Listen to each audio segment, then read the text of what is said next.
Oh my God. I've been watching videos on narcissism and surviving narcissists. So there was this thing called triangulation, and I'm like, that sounds like something, as in 3 people, right? More than 2. So I started watching the videos on triangulation. Very interesting. So basically, once the narcissist gets you sort of in and you're in love, which they fall in love with you too, it's just in a different way. We fall in love thinking we're falling in love with someone, but we're not. And they truly fall in love because they need love, but they can't hold on to it because they're fucked up. They've got so many disorders. Anyway, what happens is, with narcissists, is that they will bring another person, other people, but usually one. If it's a relationship and you're a woman, it's usually a woman. And they'll bring that person in basically to fuck with your head. So they basically start to compare you to this person. So I watched this video from this guy who's got a channel called Narc Daily. He's really good, Andrew. So he went through the process. But yeah, basically, this started with me. So first of all, he gets me watching Andrew Tate, right? That's a bit funny. This is way back before he went all fucking, in prison. And we're kind of laughing about it and that, but there's this high-value woman thing. And so he starts going on one day about how I am a high-value woman and what a high-value woman is. And he proceeds to go on about this for like 24 hours off and on. Just voluntarily. Yeah, you're a high-value woman. High-value woman's this and this and this. And anyway, his best, longest friend, Penny, who he's kind of talking about a little bit. But anyway, the next day we're just driving in the car and he comes out with the high-value woman stuff. And then at the end he says, Penny's a high-value woman too. And I kind of went, that wasn't very nice. And this girl's from a rich family, for starters. I'm from the fucking slums, ghettos, housos, mate. Like, seriously. If you'd seen the houses we grew up in, you would have taken us away. Anyway, so he knows this pisses me off already, right? And so it takes me obviously a while. So 24 hours later, I say to him, can you not compare me to your friends, please? That really kind of hurts. He's, oh, sorry. I didn't mean it. I just, blah, blah, blah. Excuses. In the meantime, I see her at the markets one morning and I say hello. And the first thing she says to me was it cold up the hill this morning? And I took that as a attack. He'd actually stayed at my house that night, but I didn't say anything because I knew straight away she was on the offensive, right? So I just said, no, I was at home last night. I didn't say he was in my bed last night, like a cunt. So anyway, I just let it go, but I told him when I got home, I said, she's got issues.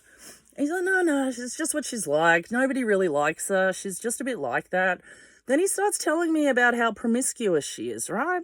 And how she used to go to swingers parties and like Andrew Tate's got the whole women should have their head count of the men they've slept with on their forehead, right? He tells me her head count wouldn't fit on her forehead. Then he tells me some story that she's getting bonked on the pool table while she's married at some wedding party. And the guy comes out and says, Penny's getting fucked on the pool table. And I'm like, he thinks I'm like this woman? I'm like, I'm nothing like this woman. Anyway, I put because I worked at the hardware, I put a wheel on the gate so it was easier to open, right? So he's driving to his Flying Monkey's house down the road one day, Noel, and he's sitting in the car and I'm down there because I'm going to close the gate. We've been closing the gate because he's got some other psycho chick that's going mental on him, trying to extort him for money or some shit because he owes her. But we're standing there and he starts going, oh yeah, you know, you're such a this, that woman, you're so fucking handy and you're so capable, and you know, that wheel on the gate, everybody just loves it. They think it's amazing. It's so impressive. I keep telling everyone, yeah, I found her at the hardware. And then as he's putting the car in gear, he goes, Penny's a strong woman too. And he drives off, right? He just drives off and leaves me standing there with that. So when he gets home, I say, can you not do that? I asked you not to do that. It hurts my soul. And he's like, oh, I know. I don't know why I say it. I said it, and then as I was driving away, I thought, why did I say that? Anyway, this is triangulation to a T, right? This is what they do. They bring the person in first. They let you know that that person is better than you, just in little ways. And if that other person's a narcissist, then they just start playing the game too, right? So then she invites herself over for dinner. And she comes out of the toilet at the end. Oh, while we're sitting at the dinner table, though, he says something to her. She says something about young men. And he says, well, you'd know all about that, wouldn't you? And she's like, oh, no. He's like, yeah, they're just your type, aren't they? And she gives him this dirty look. And she's like, I don't have a type. Or they're not my type. But he was belittling her in front of me, right? So he's doing the same thing to her. God knows what he was saying to her the whole time we were together, because apparently they line up their next source. Basically, I was just something to take everything from and help him to line up future sources, basically. And this was just to make all women jealous or something in his head. Competition, I don't know. I think it's this grandiosity ego thing as well. When they see other people being uncomfortable, it makes them feel good. It boosts their ego and they feel in control. And when they see other people being uncomfortable around them, he told me that he saw Penny and Zephyr, these two chicks, facing off on at the table one day, you know, in front of him. And he said they were just trying to one-up each other, and he found it very amusing. He also told me that he finds women fascinating. We're fascinating creatures. We're fucking human beings. So this happens. And then, yeah, she comes for dinner. And at the end of dinner, she comes out of the toilet and she says to me, did you draw that picture of the shed on the wall? And I said, yeah, when I had to move out and I was going to stay here, I was looking for a place. I thought I'd draw a picture to manifest myself a shed. And she said, well, it looks very much like this one. And I'm like, it's a shed, dickhead, with a fucking carport outside. They all look the fucking same. Anyway, she gives me a hug goodbye and whispers in my ear, I wish I had shed life too. And I'm like, what? So she leaves and I said to him, she just whispered that in my ear. And he's like, oh. He waits for like a minute, right? Just doing his thing. And then he looks up and he goes, not at me. He looks in the air and he goes, so Penny wants shed life too, does she? Penny wants shed life too, does she? And I'm like, what the fuck is going on in my life? How did I get here? So then another night, we're hitting the piss. And the chick that lives down the bottom of the hill is his longtime friend too. She rings up drunk and he's like, oh, she never drinks. There's something wrong. We should let her come over. So she comes over, proceeds to show him photos of old bikey fucking days from the fucking 70s and shit, right? Anyway, I go to bed because I got to go to work. They're sitting on the lounge, drinking, and he's running his hand down the back of her head, patting her hair. So I just got up and went out into the car to sleep. I should have said, get a fucking room. I'm trying to sleep. If you want to fuck this bitch, go down to her house. It's just down the hill. But I didn't. So instead I'm lying in the car, and when he gets up and I hear them leaving, he's holding her hand. And I get out of the car and I watch them, and he's holding her hand all the way down the fucking driveway. So I'm thinking he's going to fucking pash her. Like, seriously, this is what I'm thinking. This guy's about to lay a big fucking smacky kiss on this woman. He comes back and goes to bed. Doesn't give a fuck. He knows what he's doing. And then when I tell him in the morning, he's like, oh, I can't remember. No, I didn't do that. No, it's just nothing. She's upset. There's something wrong. She wouldn't tell me.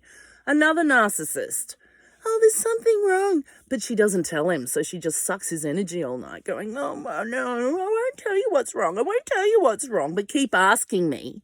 Pat my head because I'm sad. Hold my hand because I'm lonely. She didn't tell him because what she'd done was got too serious with the guy that wanted it casual, and he'd already said to her, don't get serious. He only wants casual. And of course, a couple of years later, she finds out he's bonking half a dozen women, and she spews. And she gets the shits. And she writes off her friend that set them up. And she burns all her bridges. So she didn't tell him. She just wanted his attention. And of course, he gives it to her because he's a narcissist. He will take attention off anyone. And he knew that it was wearing thin with me already. I'd already moved in.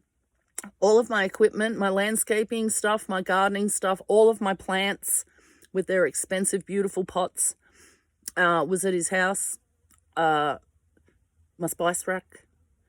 I put up shelves. I put up screens in the doors. Like, seriously. I made that place look schmick. And now he's just going to use it to lure other women. But he will tell them that they're all his ex-girlfriends, and she went crazy. But it wasn't his fault because she'd been such a hard childhood. And he just tried his best. I can't tell you the ways that this man triangulated me with everybody. This other chick at the beginning that he'd mentored, Zephyr, she was just next level mental case, but he fed it. And then her friend was the same. At the beginning, she's like, oh, you're so in love. I can see the way you look at each other. These people are all using each other for something, right? They're not friends.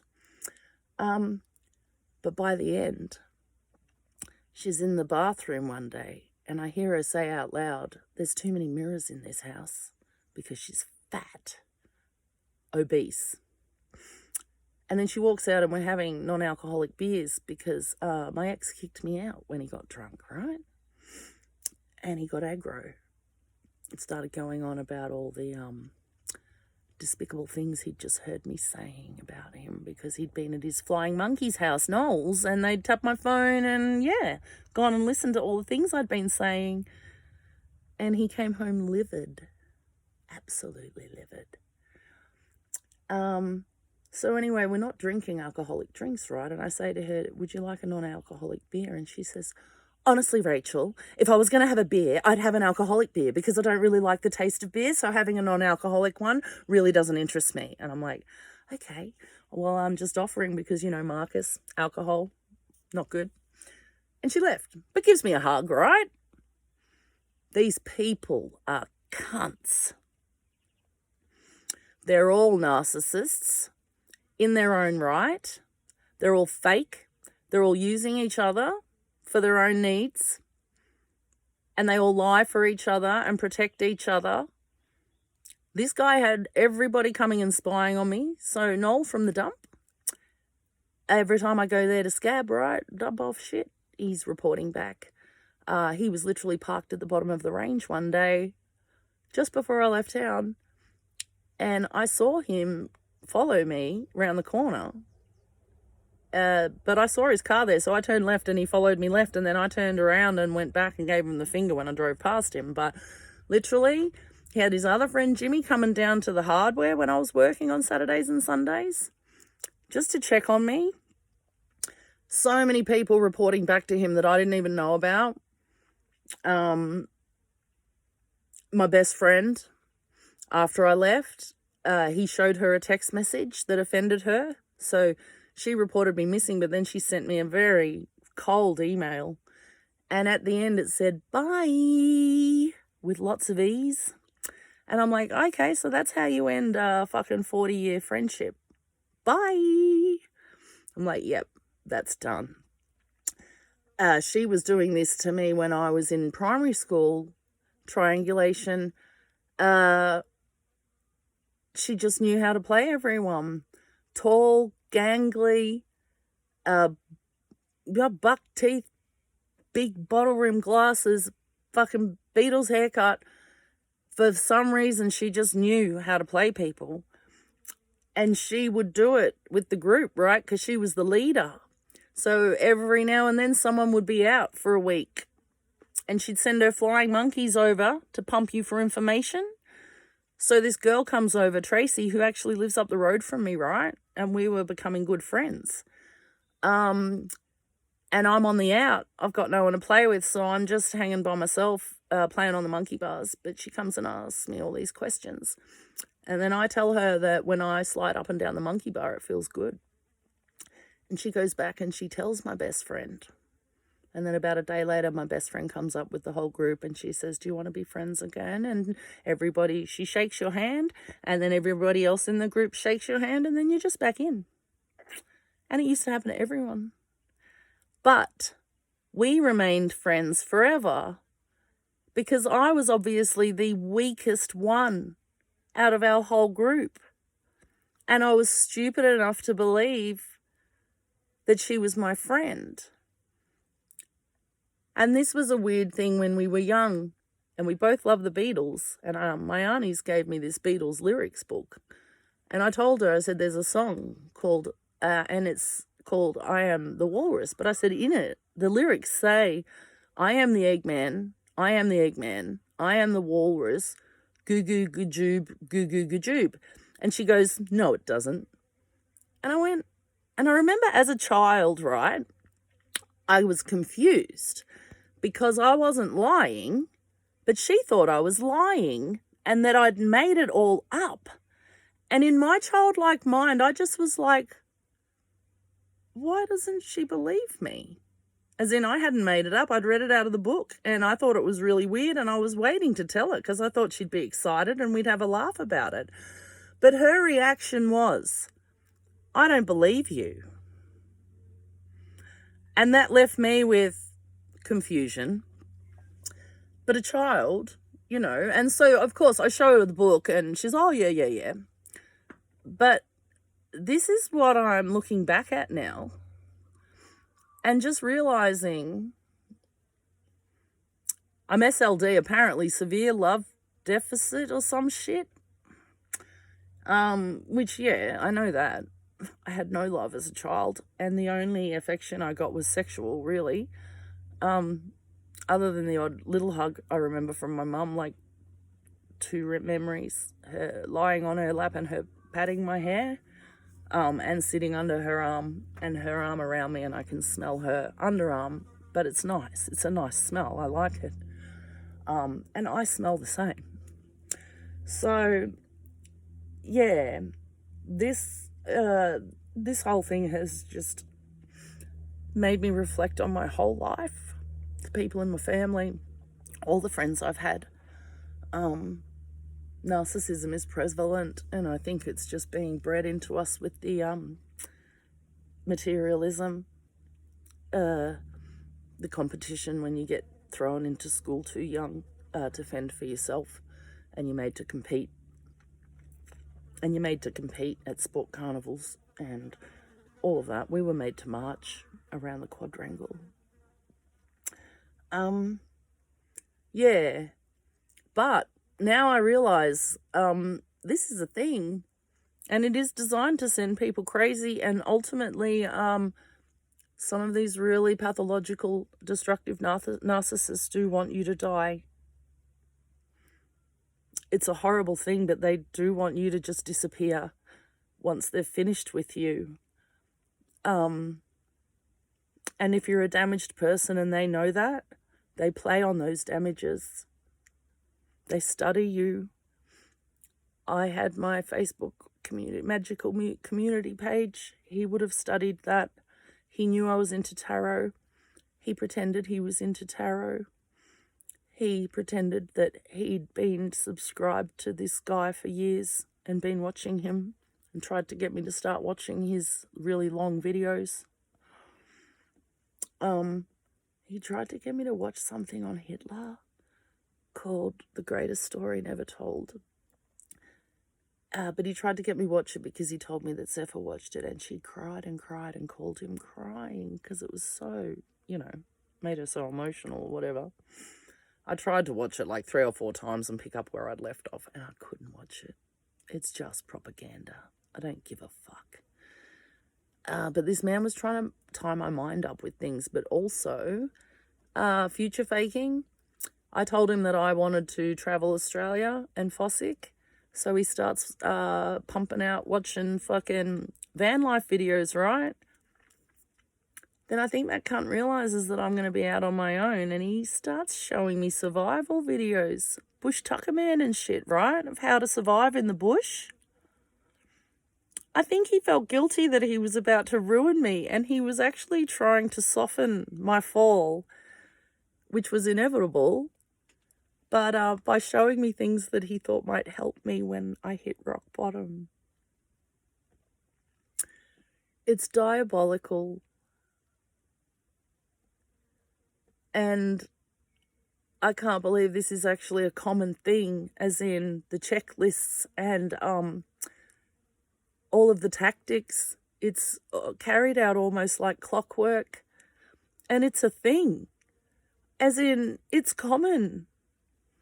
There's people like this everywhere doing things like this to people like me, always, every day.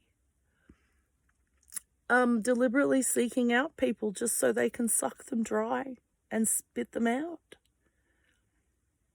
It's a sad world we live in. But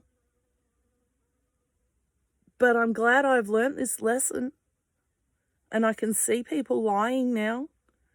And I can see when they want something from me straight away, just by the way they say things and how they word it. So it's a good thing. But honestly, check out some of these videos online. Because if you are a narcissist or a flying monkey that's going out and gathering information, you're enabling these people. And you're giving them a power trip. And you're demeaning yourself. You're being played like a chess piece, like a pawn. And you're voluntarily doing it because it feeds your own ego. For some reason, you like serving these people because you do actually think they're better than you or something. Or they've got something you want. So you think that if you pretend to be their friend and do their bidding, you will continue to get the thing that you want from them. The thing that you think you need, but you don't need it if you quit it for a while. You'd realize you don't need it. You just want it. These people like living these lives. They like sitting around tables and fucking competing and lying and faking, and just watching you squirm and making you uncomfortable. It's what they live for. They're empty inside. They're sad. They're lonely. They're jealous. They want what you have. And if that is simply happiness or confidence or power or success, they will take that from you just because they don't like to see it in someone else, because they lack it in themselves. They'll literally just try and ruin you so that there's not somebody out there making them feel bad about the kind of person they are. Because you're a good person and they're not. And seeing your goodness makes them feel uncomfortable because it makes them realize that they don't have those qualities. And they can't buy those qualities. They can't make themselves have them. They can pretend to have them and they can copy people, but it's not real. And you can always see it in their eyes. You can see it in people's eyes when they're lying. I can. You all need to understand that everybody lies, but there's certain lies that the narcissist uses to suck you in to get what they want. And unfortunately, usually what they want can be very petty. So you just have to be aware that if you're a deep feeling person, these people pick you. And if you have something they want, they will take it. These people will break up relationships just for the sake of it. They just like to see other people uncomfortable. And then I really think they enjoy walking around knowing that people are looking at them and thinking something not nice, but that makes them feel good. They kind of like people not liking them because it kind of makes people feel uncomfortable, right? It also gives them an excuse to be nasty to people. The more people that don't like you, the more people you can sneer at, right? Or bitch about. Gossip, gossip, gossip. You want to talk about other people, and then you want to try and manipulate other people. If you want to believe someone's lies, and then do their bidding because you want something from them, and in your gut you know that something's going down, but you're not going to fucking grow a conscience. But it's just an evil thing. And what saddens me is that it's so common. And I knew that the world was a bad place. I already want humanity to end. But after watching these videos and realizing what I'd been through was just it was just a checklist. It was like a meticulously carried out plan that was set in place before this man even came into my life. He came when I was vulnerable. He offered me help in many ways. He offered me sympathy. He pretended that he loved all the things I did. He pretended that he wanted the same future as me. And then everything started to fall apart. And apparently this is what happens. And this is also a common thing. So I thought I was going crazy when everybody turned their back on me, but apparently that's what happens. It's actually how it plays out. By the time the narcissist has finished with you and spits you out, he's already managed to cut you off from all of your support network. And actually this guy says that a lot of people just don't want to get involved and they'll sit back with their popcorn and watch because of their envy or jealousy or just because of their own hurt inside. It makes them feel good to watch other people suffer. And they're all too busy with their own problems. And I understand what I was going through. It was pretty full on with the memories of the child sex trafficking and stuff. But that's really when I needed people to rally around me. And literally everybody in their own little way turned their back on me. Just doors shut, doors shut, doors shut, doors shut. And I had to leave to report the abuse in another state. But I had to leave all my stuff behind on the side of a creek. And I just took what I could fit in my car and my trailer. And I went and picked my cat up from my ex's house. The cat that he tried to kill when I first moved in. And he said she'd been hit by a car. But I think he drop-kicked her over the fence into the pig dog's yard in the hope that she would be killed. But she didn't die.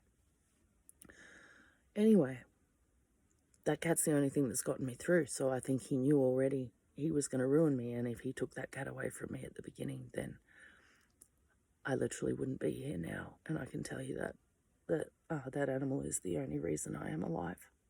Because I've been alone. And I've had nothing. No car. In the bush.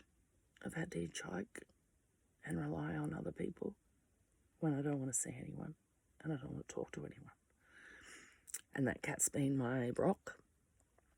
And I told him after we spoke that she is the only reason that I'm living. I wanted to die and I don't want to live still, but I can't kill myself, so I'm kind of stuck.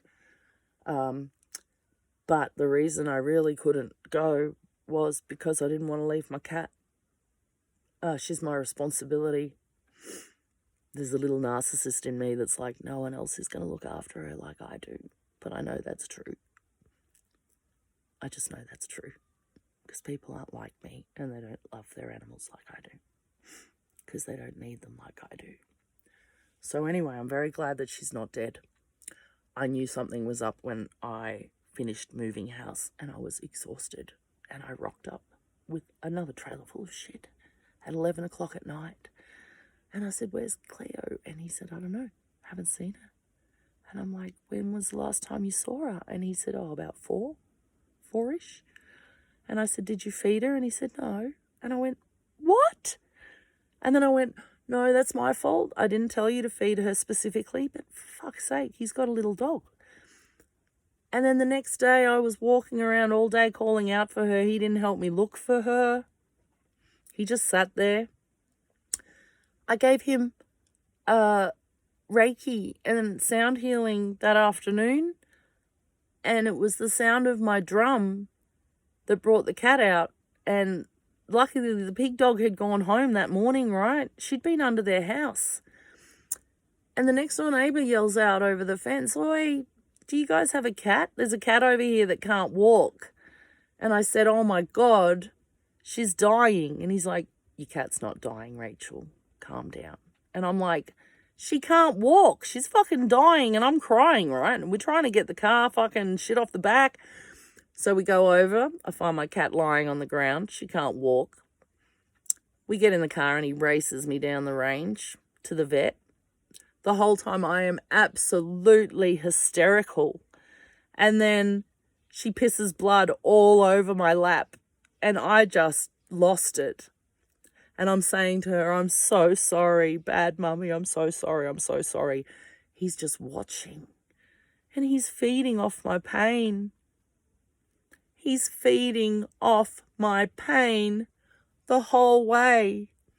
And then all night, and he's like, I'll pay for it. And she had a fractured hip and she had to lay up in a little cage for like 4 weeks. And then after we let her out, she couldn't jump up on anything and I had to be really careful. It trapped me with him for literally a couple of months. And then by that time, he'd suckered me into me thinking that I was pressuring him into moving in together. It was so horrible. There was moments where he'd literally put me on edge to the point where I was going psycho and he'd be like, there's only so much that I can tolerate, Rachel. This man was driving me insane. He was telling everybody else that I was the one who was insane and that it was all my fault, these problems that we were having.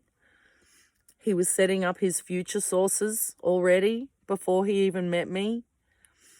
There's so many benefits to making all these other women jealous. He's just hedging his bets like they all do and trying to keep everything covered. I have to tell you that this is the most horrible thing I've ever been through in my entire life. And I've been through some horrible shit when I was a kid. But I have to tell you that this experience has been the worst thing I have ever experienced in my life. It's the worst thing I've ever been through. And it's simply because this man is severely demented and they prey on people like me. And that's it. It seems like a really horrible thing to reduce it to when you think that you've met your soulmate and you finally think that someone's going to fucking be there for you for the rest of your life when you've been alone for a long time. 12 years. So yeah, it is heartbreaking, but it's worse when you realise that that person targeted you, studied you, and meticulously entered your life in a planned fashion at a certain time, deliberately to take everything from you, to feed off your love at the beginning, and then knowing that you were going to crumble they just proceed to take whatever they can that's left over. It doesn't matter what it is, and it doesn't matter how small or big it is, as long as it's something of yours that they took. They feel good. It's very strange to me. People paid money to have sex with me when I was a child, and to torture me and frighten me and horrify me. So I don't like money. People will do anything for money. And an offshoot of that is that addicts will do anything for drugs. It all ties in. But I've been used and abused for money and for my material possessions, which I never really had much use for, in that my gardening equipment was all very expensive. It took me a long time to accumulate, and it was my living. I was a landscape gardener. I'm never going to do that again anyway. I just landscape the bush here now, but I don't have any of my equipment, so I make do with what I've got. But there's a lot of stuff that I need, like my ladder. And he's like, I bought that ladder off you. I'm like, yeah, you did. I'm like, I need my pole saw. He's like, I paid for that pole saw. I'm like, yeah, you did. Money. My life has been ruined by money. So think about that. You little flying monkeys, reporting back and gossiping, spying. Think about what you're doing when you're triangulating somebody and playing cat and mouse with them, which is pretty much, I just feel like I was a mouse thrown into a pit of fucking lions. Yeah. And when you watch a cat bat or a mouse around, that's pretty much what was happening. You put like half a dozen lions in there and a little mouse and just watch them bat it around. That was me. And this is what's left. Not much. Not much at all. But I'm free, and I'm not dead. And if it wasn't for the mushrooms, I don't know where I'd be. I think I'd be dead, because I wasn't looking forward to my birthday. And Christmas nearly killed me. He emailed me on Christmas. Merry Christmas, Rachel. This is a tactic, they say, on anniversaries and festive holidays or whatever. They won't say anything of substance. Not even like, I miss you or anything. They will just say, Merry Christmas. Happy birthday. And it's designed to hoover you back in. And it worked.